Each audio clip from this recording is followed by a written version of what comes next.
Hello everyone, Steve here. Today I am doing a shoe review. This time I'm looking at the Adidas Busenitz Vulc II. This is Dennis Busenitz's vulcanized shoe model. It's actually been on the market for a couple years now, but this is my first time skating it. Happened to come up on an outlet store deal while I was traveling. Couldn't pass up a $25 shoe, so I picked this one up. But normally it retails for $75. And I think in comparison to a lot of vulcanized models on the market, it's got some really nice features that actually give you quite a bit of value in a shoe like that. And at a $75 price point, I think it is a really good deal. But let me take you through the specifics with some close-up angles of the shoe and talk about the features, what I like about the shoe and what I don't like about the shoe. But overall, I would say it's a really nice looking shoe. I've been skating it for about 2.5 weeks or so, and you'll be able to see in my video a little bit of where I'm getting some wear and tear and where things are getting worn down. But overall, not a particularly bad shoe. So let's dive into the features.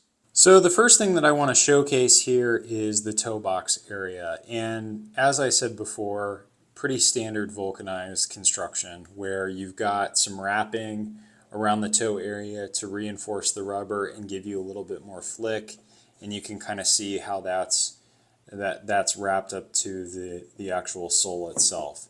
But the toe box tends to be a little bit on the slightly wider side. I felt like I had plenty of room in the toe box, and I tend to prefer a slightly wider shoe than average. I don't really like super narrow shoes, even though they tend to give me a good flick. I find that they actually hurt my feet over time. So I need something that's roomy enough, but not too wide to where my foot is slipping around. And this was a nice kind of in between. So really like the overall width of the toe box area. You can see there's some soccer style stitching through the front of the shoe, which Dennis Busenitz has in his primary pro model as well as a few other shoes, and it mimics that just that kind of like soccer shoe aesthetic. And the stitching itself here is relatively superficial. It doesn't like play a role in holding the toe cap a certain way because it's all one piece. But needless to say, I didn't want that blowing out, so I did take some super glue and went over it. But as you can see, after about 2.5 weeks of skating, I am starting to wear through the rubber quite a bit, and some of the foxing that holds the shoe or holds the sole in with that vulcanized paneling is starting to kind of split, and you see some gaps in there. But that's pretty much expected. I think you're going to find this same type of thing happening with other companies' vulcanized shoes on the market. Overall, I've been actually pretty happy about the flick that I've gotten. And the rubber compound itself has enough grippiness to where my board feels like it catches on the grip tape, but it's not too sticky, and it's not like too slippery either. So nice in between there. There is some texture when you get it out of the box as well to help with the grip too, but I haven't really needed that as much. Just a good rubber compound overall. Then as we move kind of further along the upper area, you can see that this toe cap area does have like a reinforced paneling, so there is extra material underneath it to give it some more durability. I glued down the stitching in the ollie patch area because this is where I oftentimes will wear out shoes the fastest when we're talking about the upper. Wanted that to last a little bit longer and get some more life out of it, so I made sure when I first started skating this to put some super glue in that area, and that's worked out really well for me. Same is true with the lace area to keep those laces from blowing out, and I'm really glad I did that because it's really extended the life of this nicely. The 3 stripes area along the side paneling has been holding up even though I've been starting to blow out the stitching in the ollie area. Everything else is good. One thing that's kind of an interesting feature on the upper as we get into the heel area is this like rubber paneling around the ankle. This to me doesn't serve a lot of purpose because I don't wear out shoes in this zone, but I can see where this might be helpful from a heel flipping perspective to just give you a little bit more material and prevent the collar from blowing out too quickly.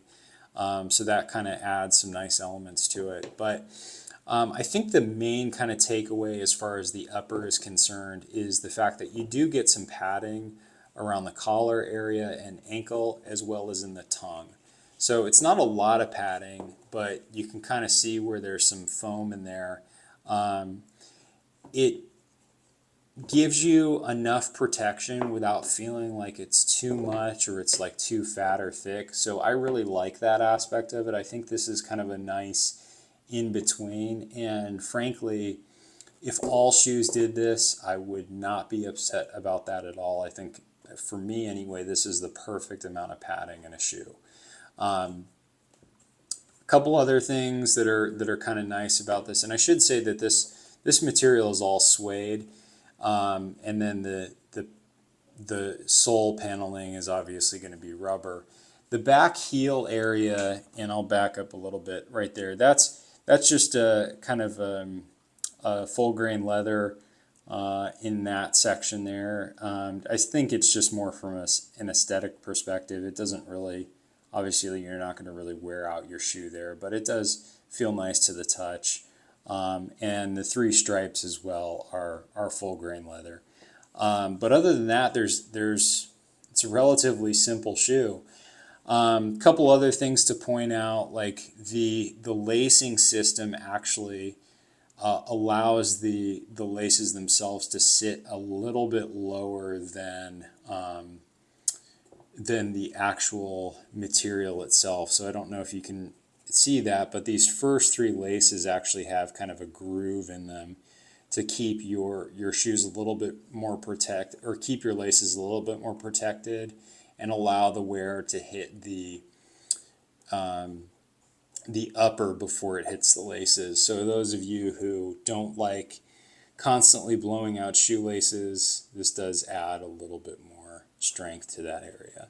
The tongue itself has a mesh material in it, so it does allow for some breathability on the top of the shoe, and then you've got some perforation through the upper as well to help with breathability. This will give you a sense for what the shoe looks like when you don't have super glue on it. So this is like my goofy foot, which I don't do a lot of switch skating, a little bit, but you can see how rubber's held up pretty well. Haven't had to do any kind of super gluing on this side, and the stitching and everything has been holding together pretty nicely. So, nice durability there. In terms of the inside of the shoe, like the insole and stuff like that, I threw away the standard insoles that the shoe came with. It's just like a really thin foam, pretty standard stuff, cheap stuff, and I use Remind insoles instead to give this a little bit more padding, and that works out well for me. But there's not any kind of like foam midsole in here or any padding to make it so that you have a little bit of a drop. No egg crate sole or anything like that either. So it's pretty standard flat. You can feel the other side of the rubber through the shoe itself. So that's really just like basically a sheet of fabric that sits between your insole and the outsole itself. Now when we get into the outsole, it does use this hexagonal honeycomb style pattern. I find that this is super grippy and really nice. It doesn't look like you're going to get a lot of grip just because the tread isn't very thick, but this is the same outsole that they use on the Gazelle ADV, and I think it grips really nicely and holds up pretty long. Now this is my push foot, which doesn't have as much wear and tear on it, but if I show you what it looks like on my flick foot, where I tend to cigarette stomp a little bit, I'm definitely getting some wear towards the ball of my foot, but all in all, it's not too bad and still holding up really nicely. I actually expect to blow out the toe where I flick kick flips and 360 flips before I actually wear out the sole of it as well. So yeah, it's got, you know, some pretty standard features for a Vulc shoe, but nice aesthetic, looks good when you're skating it, feels really good for a Vulc shoe, and overall I'm pretty happy with it, and you can't beat the $25 price point. Okay, so that does it for my shoe review of the Adidas Dennis Busenitz Vulc II shoe. Again, I'm really happy with my purchase. Granted, it was at a much lower price point, but even at $75, I think it's one of the certainly one of the higher value per dollar shoes that is on the market, at least when it comes to vulcanized shoes. So if you're looking for a vulcanized shoe, I would certainly recommend considering this one as an option. If you're liking the 3 stripes especially, great value and overall super comfortable and skates really well. If you have any questions about the shoe, just let me know in the comments and I'll do my best to answer them. Otherwise, I will see you in the next skate park tour video or shoe review video. Thanks for watching.